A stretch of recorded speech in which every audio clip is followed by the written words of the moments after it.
आणखीन एक नवीन बॅग भरली आहे, कॅमेऱ्याची बॅग भरली आहे आणि मी चाललोय परत एकदा नवीन ट्रिपला. खरं तर आत्ताच आपली ओडिसाची ट्रिप झाली, त्याचे सगळे संपूर्ण ब्लॉग तुम्ही पाहिलेतच. आता परत एक नवीन ट्रिप चालली आहे, ती आहे जवळजवळ, आता बॅग बघून तुम्हाला कळलंच असेल तर केवढी मोठी ट्रिप असणार आहे. खरं तर ही ट्रिप आहे 10 दिवसांची आणि ही ट्रिप आहे आपली अमरनाथ यात्रा, वैष्णोदेवी दर्शन, त्यानंतर पंजाब वाघा बॉर्डर, त्यानंतर सोनमार्ग, ते तिकडचे सगळे बर्फाचे प्रदेश वगैरे सगळं आपण आता फिरणार आहोत.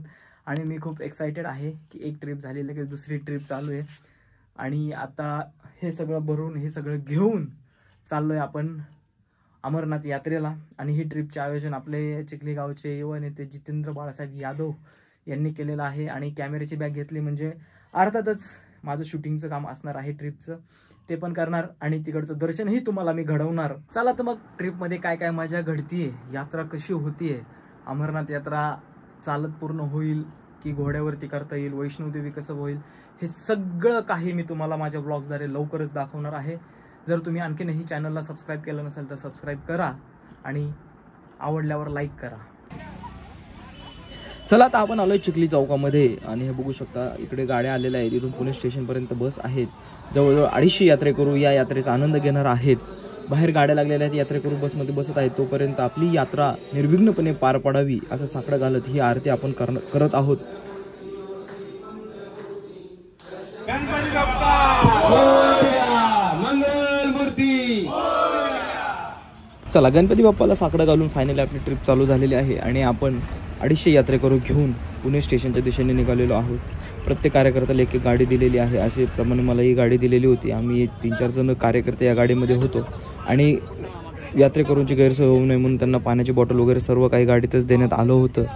आणि मग पुढच्या काही सूचना असतील बसमधून उतरायच्या आधीच त्या मी देऊन टाकल्या की पुढे जाऊन कसं नियोजन असेल, कसं जायचं, कोणत्या प्लॅटफॉर्मवरती जायचं, गाडी कुठे आहे, हे सगळ्या सूचना मी तिथे दिल्या.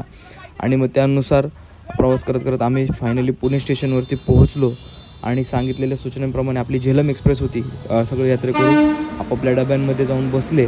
तरी पण काहींना ज्यांना नंबर नाही किंवा काहींचा तिकिटाचा काही इश्यू असेल तर ते सॉल्व करण्यासाठी स्वतः जितूभाऊ तिथं हजर होते. ते स्वतः त्यांचा काय प्रॉब्लेम असेल तो सॉल्व करत होते. आणि मग फायनली सगळ्यांना जागा वगैरे भेटली आणि तरी पण काही प्रॉब्लेम झाला असेल तर तो सॉल्व करण्यासाठी कार्यकर्ते होतेच. असं करत करत फायनली आम्ही आमचा प्रवास चालू केला.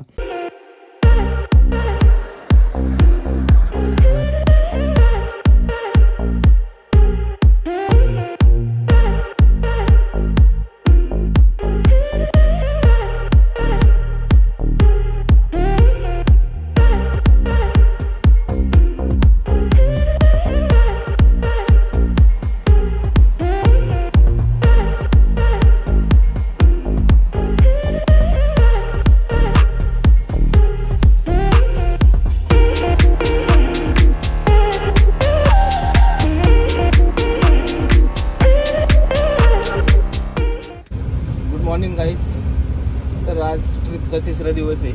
आपण परवा 5 वाजता पुण्यातून बसलो होतो. ती रात्र अख्खी पॅसेंजर बसवणे याच्यात गेली सगळं. त्यानंतर दुसऱ्या दिवशी सकाळी उठून पूर्ण दिवस ट्रेनमध्ये घालवला आहे. खरं तर कधी एका जागी न बसणार आहे आम्ही सगळे. आज 24 तास काही जास्त तास झाले असतील ट्रेनमध्ये आणि आज कालची रात्र पण ट्रेनमध्येच घालवली आणि आज फायनली पोहोचणार आहे 10 वाजता जम्मूमध्ये. आता मला वाटतं जलंधरमध्ये आणि आता जम्मूमध्ये उतरून पुढचा प्रवास करणार आहोत. चला तर मग करूयात एन्जॉय ट्रिप आपली अमरनाथ यात्रा. जय बाबा बर्फाने. एवढा लांबचा प्रवास करत असताना मी एक अनुभव केला आहे. जर तुम्हाला झोपून निसर्गाचा आनंद घ्यायचा असेल तर तुम्हाला योग्य सीट आहे मिडल बर्थ. कारण तुम्ही असं झोपून मस्तपैकी निसर्गाचा व्ह्यू घेत आनंद घेत तुम्ही हा प्रवास करू शकता. त्यासाठी तुम्हाला फक्त आणि फक्त मिडल बर्थ सीटच पाहिजे. दुसऱ्या सीटवरतून हा व्ह्यू तुम्हाला घेता येणार नाही. हा जम्मूचा प्रवास करत असताना आम्हाला चंबलची घाटी हा एरिया देखील लागला होता. इथं खूप सारे डाकू असतात असं मी ऐकलं होतं. हे बघा जम्मूमध्ये एंट्री केल्यानंतर सगळे सिम बंद झालेले आहेत. No service. इकडं फक्त पोस्टपेड सिम कार्ड चालतात, प्रीपेड सगळे बंद आहेत. तर एक पोस्टपेड केलेले आहे आणि हे प्रीपेड आता बंद पडले. आता पोस्टपेड बघू कधी चालू होईल ते. मी माझं सिम कार्ड कधी चालू होतं याची वाट पाहत राहिलो. पण मला नंतर असं कळलं की जेव्हा तुम्ही जिओच्या ॲपमधून तुमचं प्रीपेड सिम पोस्टपेड करता तर तेव्हा ते चालत नाही, तुम्हाला तिथे जाऊन KYC करावं लागतं. हे नंतर मला कळालं आणि मी म्हटलं अरे बापरे, मग हे वायाच गेलं सिम, कारण की हे आहे माझ्या मिसेसच्या नावावरती आणि ते KYC करायला तिला बोलावं लागेल, त्यापेक्षा ते नकोच. म्हणून मग ते आशा सोडून दिली आणि म्हटलं बघू स्टेशनवरती नवीन सिम कार्ड मिळतं आहे का. मग हा विचार करत करत फायनली आम्ही जम्मूमध्ये पोहोचलो आणि उतरलो. सगळ्या प्रवाशांना व्यवस्थितपणे रेल्वेमधून बाहेर उतरवलं आणि बसच्या दिशेने रवाना झालो. बघा इथं स्टेशन आहे आणि इथं समोरच बघा सिम कार्ड वगैरे देतात ते लगेच, आधार कार्ड लागतं आणि लगेच सिम कार्ड वगैरे देतात ते आपल्याला लगेच. आता इथं आम्ही सिम कार्ड घेतलं. कसं आहे स्वप्नील, आपली इथली सिम कार्ड नाही चालत तिथं? काय काय केली प्रोसिजर, काय काय सिम करून घेतलं एअरटेल, आधार कार्ड द्यायचं, करून घ्यायचं. आता इथून लोकल बस केलंय सगळ्या बस. आता बघा यात्रेकरू वगैरे, इकडे 1-2 गाड्या आहेत, इकडे एक गाडी, इकडे एक गाडी, अशा गाड्या आहेत. खरं तर अशा फुल AC असणाऱ्या 5 बस जितूभाऊंनी यात्रेकरूंसाठी लावल्या होत्या आणि यात्रेकरूंची चुकामुक होऊ नये म्हणून प्रत्येक गाडीवरती असा नंबर देखील लावण्यात आला होता.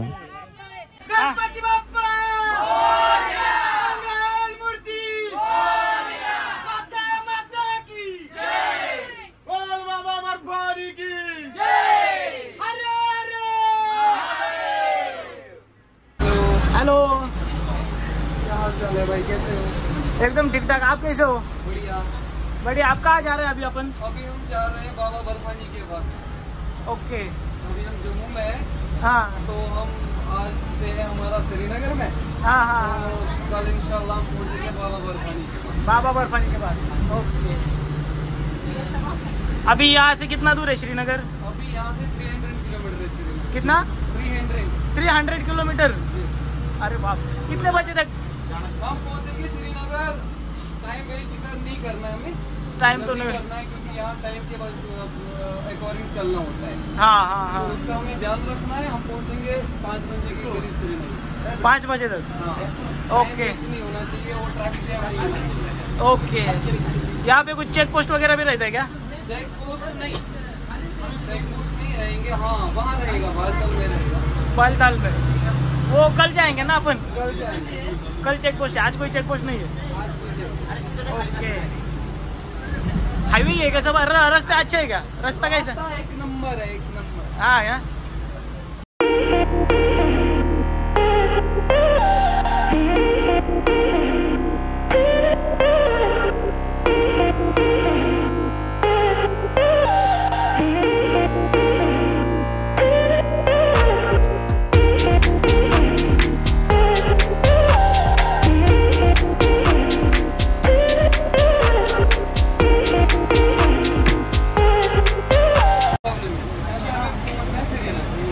अगर हम टाइम के अकॉर्डिंग नहीं चलेंगे तो हमें बैठना पड़ेगा रात में.